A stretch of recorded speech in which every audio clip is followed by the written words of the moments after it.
Welcome to Straits Talk, a podcast where we talk about the values, risks, and constraints of data protection and governance and generative AI.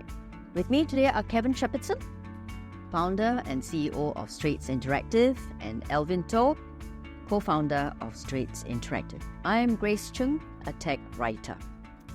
We live in a very volatile and uncertain world. What is going to happen tomorrow, the next month? No one can predict, right?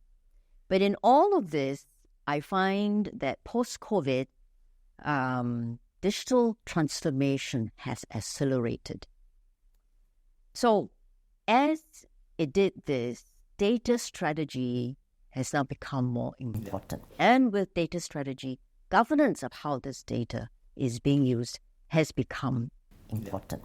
So how do we educate people and how do we create greater awareness of governance? Kevin?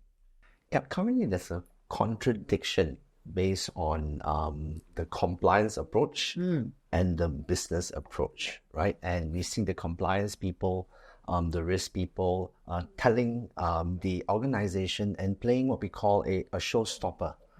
I can't do this, I can't do that. There's a conflict. On the other side, you find that the executives are upset because they want to execute the digital transformation strategy. Right. Yeah.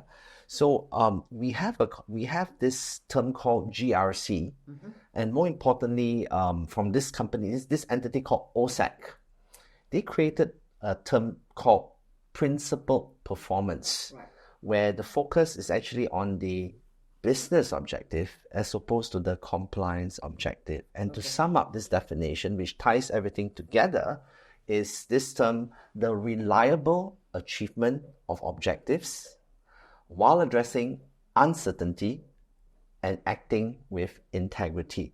So now we have three areas being united, right, to make sure that the objectives of the organization is the focus. So we got risk management, performance management, and compliance management.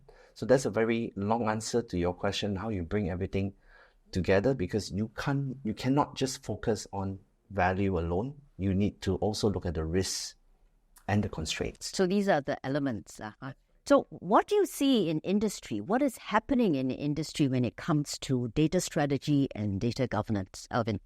Yeah, so interesting you brought up, post-COVID, and many companies actually went through digital transformation, and there are a few factors driving now data governance. One, of course, the government is asking for accountability from firms because they dish out a lot of money, right? So there are a lot of accountability now being held against firms who have gone through digital transformation.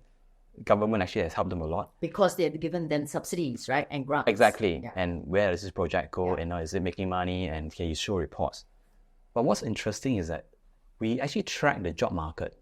And last year, we saw a 173% increase in data governance jobs. That's never happened before. Right? And it's overtaken the data protection officer job. Wow. Okay. Right? So what do you think has led to that? Yeah, so we think that there's a convergence of factors. One, of course, this digital transformation has also been accelerated by AI, right? Suddenly got new technologies coming in, right? So there's new skill set that's needed. And with this more complex adoption of technologies and what it could do, right? They are also looking for more senior people already. Right. So what we saw in the 173 increase in demand, there's also increase in levels of people doing the data governance job, right? So additional skill set, more seniority, higher accountability, these are things that we see as converging. And interestingly enough, the governments themselves, in the last 1 year with the AI and all that, right, you're seeing guidelines and laws surrounding governance. And the ones that are being introduced, you can see even for BBC, right? Yeah. Governing the use of personal data in certain systems that they use. And now there are frameworks of governance. So this word of governance, it has accelerated just within the last 1 year. Maybe your opinion on this thing? Yeah, so what's happening is before this, we saw disparate efforts. Yeah, I was going to say that. So now you have risk one side and governance on the other side, right? So now they're all realizing that there's an importance of integrating. You have the integrated capability that combines G, R, and C. Right. But what's unifying all of it is the business objective, or if I could frame it, the digital transformation objectives. So all these forces are causing the company to see, hey, look, if whatever direction I go, I know the value, but I also need to know the risk and the constraints. And this integrated GRC capability is now the focus. And it's what Alvin said, driven a lot by artificial intelligence, on this case, Gen So AI. the data governance person now has two roles. He has to do protection, he has to do the governance, right? So you must know not only the protection principles, but also know the governance principles. Is that difficult to learn? It's not actually for a long time. Let me tell you, there's a misnomer here, right? When people talk about data protection, they only think compliance. But if you take a look at PDPC's DPO competency roadmap, right? A lot of people don't know there's actually a roadmap. It's not just compliance, it's also innovation. So now there's a logical roadmap for especially the data protection professionals to move towards data governance, because now we're going to move from just looking at compliance objective, but focusing on the business objectives. So from a showstopper, they now got to position themselves as an enabler. And to do that, you will need to understand how GRC comes together. You need to understand the technologies out there.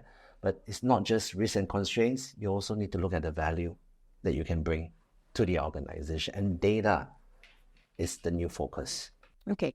Elvin, maybe you can share with us, if you're looking for a data governance officer, what are the things that I must highlight, for example, in my LinkedIn or resume, so to show that I have the skills? Interesting. I think baseline, of course, what is most required is data protection skills. Right. Whether you've experienced doing that. Right. And it's not data protection, it's security. Many people miss that. Nah? Yeah. So data protection involving, how are you complying to the regulations? Are you up to speed? Especially if you are actually managing a more complex environment where you're either developing or deploying technologies, right? Or you're a supplier, that's even more complicated.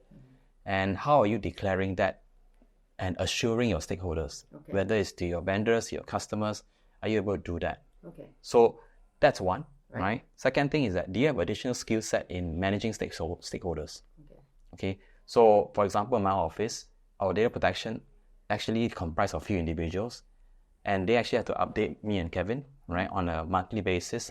What is it we're doing? And they actually have a specific report, and we can make decision in 10 minutes. Okay. Right? So because they're systematic and able to collect things and sustain governance, and that's what I'm looking for. Okay. Not somebody who say, I went for a course 4 years ago. No. I say, how are you sustaining governance? Can you answer to your management on a monthly basis? Do you, firstly? Right. Secondly, do you present the risk or update on the risk? And do you give recommendations? So that will then also translate into what she's saying, right?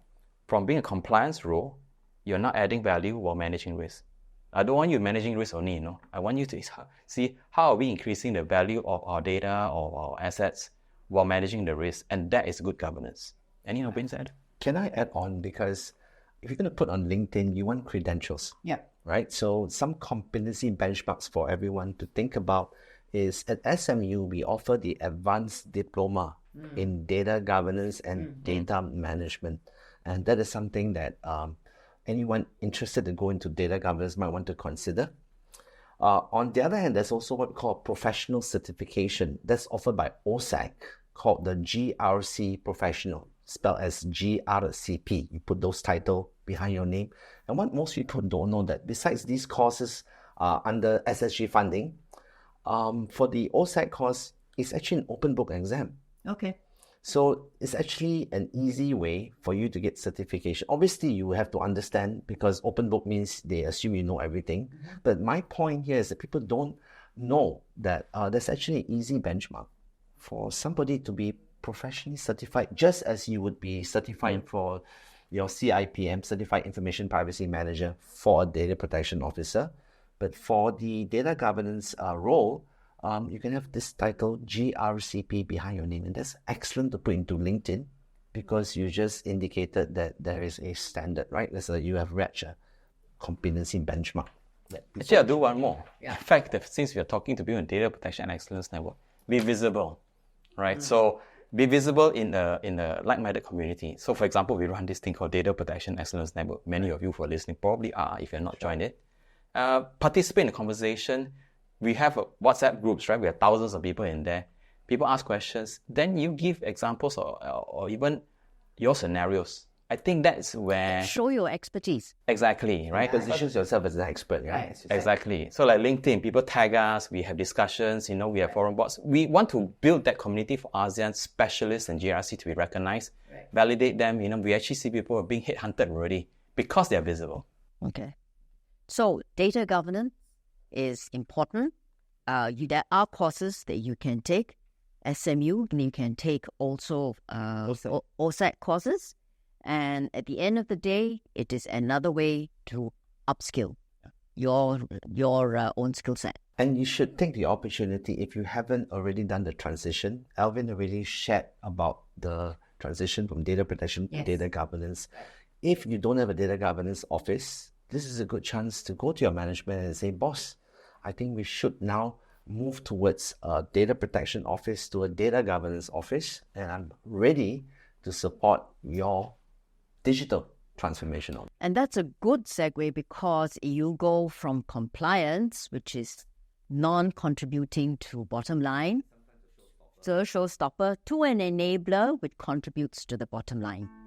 Thank you for listening to Straits Talk. Till the next time we meet again.